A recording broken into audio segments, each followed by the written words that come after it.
যে মানুষটা এই বাড়িটাকে ভরিয়ে রেখেছিল তাকেও অপমান করেছে। সে যাতে বাড়ি ছেড়ে চলে যায় সেই জন্য ক্রমাগত আপনারা আমার ছেলেকে ইন্ধন জুগিয়ে গেছেন, আর তারপর তিনি এই বাড়ি ছেড়ে চলেও গেছেন। কিন্তু আমি কি করব বলুন? আমি তো আর আমার ছেলে মেয়েদের ছেড়ে চলে যেতে পারবো না। তা না হলে আপনার মেয়ে যে ভাষায় আমার সঙ্গে কথা বলেছে, যেভাবে আমাকে বিপর্যস্ত করেছে, আমার না এক কাপড়ে এই বাড়ি ছেড়ে চলে যাওয়ার কথা ছিল। একজন মায়ের কাছে তার সন্তানের কাছ থেকে পাওয়া সম্মানই শ্রেষ্ঠ পাওয়া। আমার বড় ছেলে সে নিয়ম ভেঙেছে, আর আমার বড় বৌমা সে কোনোদিন আমাকে বুঝতেই পারল না। সেই আক্ষেপ আমার নেই যদিও, তার কারণ আমার বাকি দুই সন্তান আমাকে সম্মান করে। আমার পরিবারের এই যে লোকগুলো তারাও আমাকে সম্মান করে। তারপরেও বলছি, আপনার মেয়ের জীবনটা শেষ হয়ে যাক সেটা আমি চাই না। আর বুবলাই, তোমাকে আমি একটা কথা বলি শোনো, সারা জীবন না এরকম সন্দেহ করে কাউকে কখনো বাঁচা যায় না। আর তাছাড়া এই ঘটনাগুলো যখনকার কথা, তখন তো তুমি জীবনে ছিলে না। বরং নিজেদের মধ্যে কথা বলে নাও, বোঝাপড়া করে নাও, যাতে ভবিষ্যতে এরকম কোনো কিছু না হয়। আর আপনাদেরকেও একটা কথা বলি শুনুন, ওদের মধ্যে তৃতীয় ব্যক্তি হয়ে ঢুকতে যাবেন না। এখন হয়তো মনে হচ্ছে আমি খুব খারাপ কথা বলছি, কিন্তু ভবিষ্যতে মিলিয়ে নেবেন আমি যে কথাগুলো বলছি সেগুলো কিন্তু ঠিক। আমার মেয়ের ব্যাপারে কিছু হলে আমাকে তো আসতে হবেই দিদি। তাহলে আমাদের আর দায়িত্বও থাকবে না। আমার বৌদি ভাই অত্যন্ত ভালো মানুষ, তো তাই এই কথাগুলো বলল। তো আমি তো অত ভালো নই, আমি তো বলবোই। আপনাদের মেয়ে তো, যদি এই ঘটনাগুলো সত্যি হয়ে থাকে তাহলে আমি বলবো আপনারা আমাদের বাড়ির ছেলের জীবনটাকে ঠকিয়েছেন। বর্ষা, আমি তোমাকে 7 দিন সময় দিলাম। এই 7 দিনের মধ্যে নিজেকে নির্দোষ প্রমাণ করবে।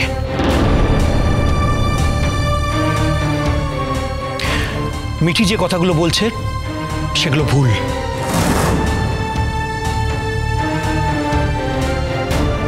আর মিঠি, তোকেও আমি 7 দিন সময় দিলাম। এই 7 দিনে তুই প্রমাণ করবি তুই যেগুলো বললি সেগুলো সত্যি। তুই যে অ্যালিগেশনগুলো আনলি সেগুলো ঠিক।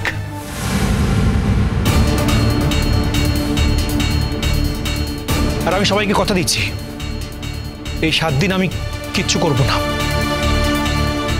যেমন এতদিন চলছিল তেমনই চলবে।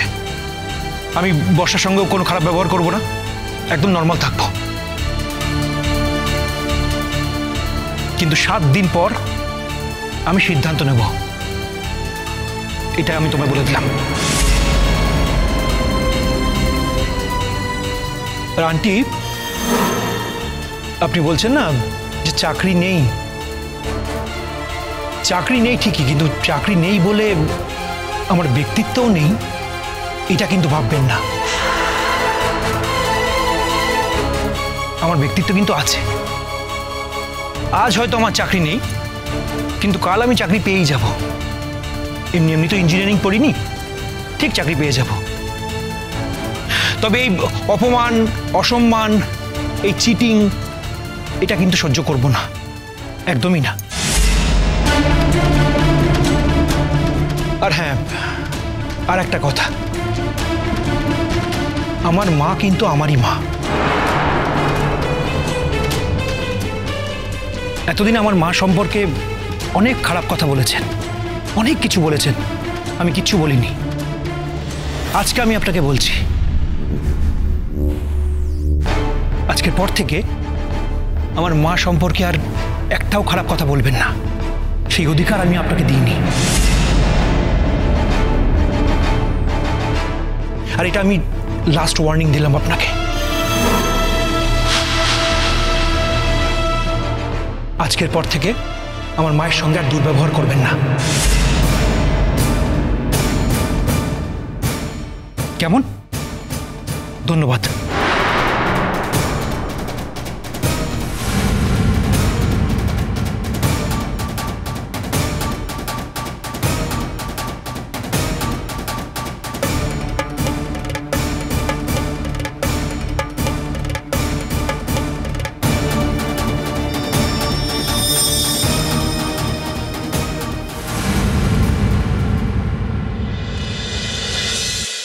এসো ঠাম্মি। আসুন আসুন আসুন আসুন। নমস্কার কাকিমা, বসুন। এসো। আয় মিঠি। নমস্কার। নমস্কার। আসুন। বর্ষাদি, বুবলাইদা, তোমরাও এসেছো, আমি খুব খুশি হয়েছি। বসো। বাবা বসো। আরে আপনাদের জন্য তো অনেকক্ষণ ধরে অপেক্ষা করছি। তা স্বতন্ত্রবাবু এখন এলেন না?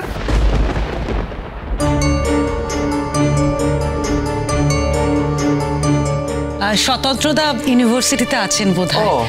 আসবেন কিনা ঠিক।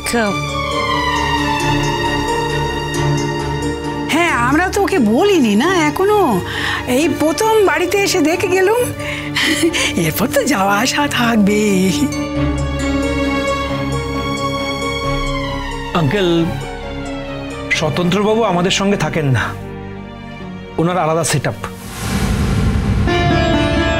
আর সব পারিবারিক বিষয় যে উনি আমাদের সঙ্গে থাকবেনই এমনটা নয়। আমি বুবলাই, বাবিলের দাদা। আমার ভালো নাম রুদ্র পলাশ।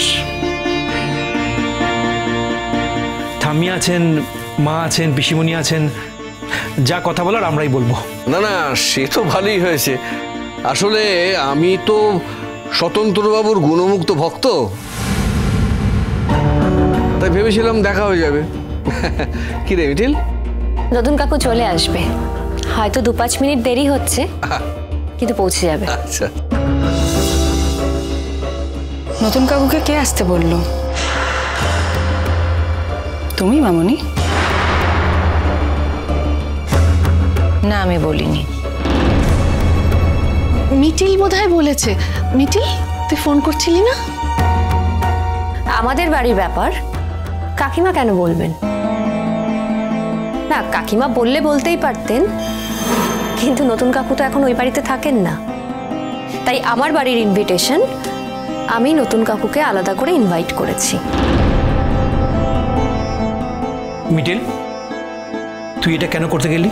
কি আশ্চর্য, আমার বাড়িতে আমি কাকে ইনভাইট করব সেজন্য কি তোমার মতামত নিতে হবে? এটা তো জানতাম না,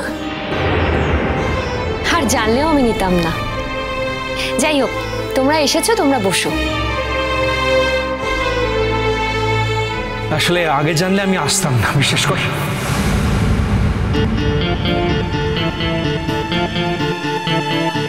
কেন বলো তো? তোমাদের নতুন কাকু এলে তুমি আসতে পারবে না, আবার তুমি এলে তোমাদের নতুন কাকু আসতে পারবে না। ব্যাপারটা কিরকম? আসলে আমি চাই আমার মেয়ের যে বাড়িতে বিয়ে হবে সেই বাড়ির সব শুভাকাঙ্ক্ষী, সমস্ত আত্মীয় স্বজন একবার আসুক আমার বাড়িতে, এসে দেখে যাক। আর তাছাড়া এত বড় মানুষ, এত গুণী মানুষ তোমাদের বাড়ির সঙ্গে জড়িয়ে আছেন, এটা জানলে তো আমাদেরও ভালো লাগে, তাই না? আসলে কি বলুন তো, কেউ বড় মানুষ হতেই পারেন, গুণী মানুষও হতে পারেন, কিন্তু তা বলে তিনি যদি আমাদের আত্মীয় নাও হন, তাও আত্মীয় সাজিয়ে রাখতে হবে, এটা তো মিথ্যাচার, তাই না?